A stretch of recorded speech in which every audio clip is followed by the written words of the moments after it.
What's going on, Obscure Mic people? It's Bark coming at you yet again. Another microphone review video, another handheld dynamic, and also Avlex. Got an Avlex in my hand. Got the AVS 77 over here. You guys that watch the channel for a long time, you know how much I love this thing. I've got an AVS 80 coming tomorrow, which is the side-addressed version of that, I believe, or similar to it. But this is the DV75 handheld dynamic microphone that you can typically find when you can find it for $25 to $45, just depending on where you find it. I got mine $20 maybe, eBay. And I've had this thing for every bit of a year, I bet, if not longer. It just takes a really long time to get around to some of these microphones. Sorry, I had to move the mouse. It was crawling right now. It's just a computer mouse. The Avlex DV75. Let's take a look at it real quick. Nothing special, just a metal handheld microphone that has no switches, no filters, no nothing, just an XLR port. And when you take the head basket off, it does have a nice looking, I guess that would be a brass shock mount, or maybe there is a transformer or transistor or transpiring actress in there somewhere, or a transportation pass. I don't know. I don't know a lot, folks. You should have figured that out by now.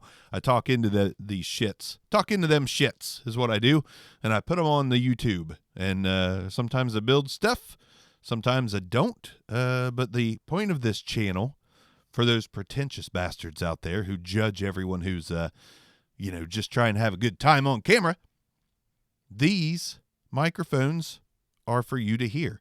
I'm not going to try to educate you too much about all the other stuff to do with them.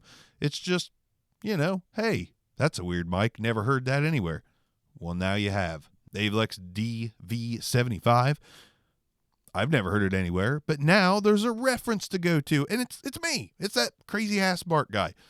So let's go ahead and do some tests on it. Right off the rip, I will say it does sound better than a cheap handheld dynamic microphone, so it doesn't come off as like a cheap-sounding, tinny or thin or overly bassy or overly treble boosted. It just comes across as definitely treble boosted. I just don't think overly would be the word to really describe it. I've definitely talked into a lot worse. Faux show. Peter Piper picked a peck of pickled pineapple pizza. Peter Piper picked a peck of pickled pineapple pizza. Plosives, little better than average. Nothing crazy. They're fine. Getting up on the mic. When you get right on top of the Avlex DV75, this is what it sounds like, and I think that sounds pretty good. Pretty good. Good proximity effect. I think it sounds more rich, and it's not boomy at all. Like this is okay. This is okay. Let's go ahead and turn the microphone 90 degrees off axis to see how hard it cuts off. That's what she said. And now we're talking into the side of the microphone. I'm going to turn it 180 degrees into the rear of the microphone. The other 90-degree angle, and then slowly back around to the front of the microphone. That was good off-axis rejection. Of course it was. It's a dynamic, but it was still better than normal. Let's go ahead and do some handling noise on it real quick.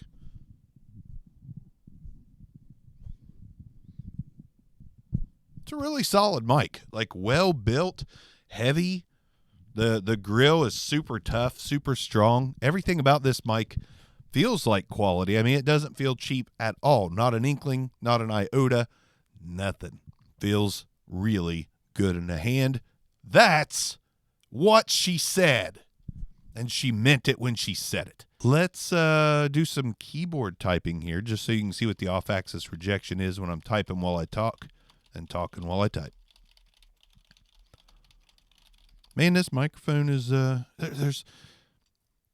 don't love the sound of it, but I mean, it's very solid. But it's not even about what I think about it, because my opinion means nothing. I'm just bringing you the microphone to hear for your own ears. Me, myself, better than most dynamic microphones that are in the cheapish range. I don't think it would sound better than a SEV7. Probably not better than an SM58. So, I mean, it's not like $100 quality or even $75. But as far as like buying one for $25 to $45, well, sure. Maybe an XM8500 sounds better. I'm not sure. Wish I had one. I'd test them. Anyways, the DV75 for your listening pleasure. I'm done. Mark's out of here. Check out the new podcast. An American and a Canadian walk into a podcast with me and Marty from FNS Wrestling Podcast. He's a viewer of the channel. We're attempting to become pals by way of meeting on a podcast. Not talking beforehand, really. Not, audibly talking. But the first time we ever talked was on episode 1. Seeing where that goes. Interesting so far. Very interesting. But check that out. Kind of proud of it because me and him already have kind of hit it off a little bit, which is super cool. So check out that new podcast if you are looking for something to listen to. That is, if you're not already sick of my voice. I'm sick of my voice. So again, I'm getting the hell out of here. Obscure Mics. Peace out.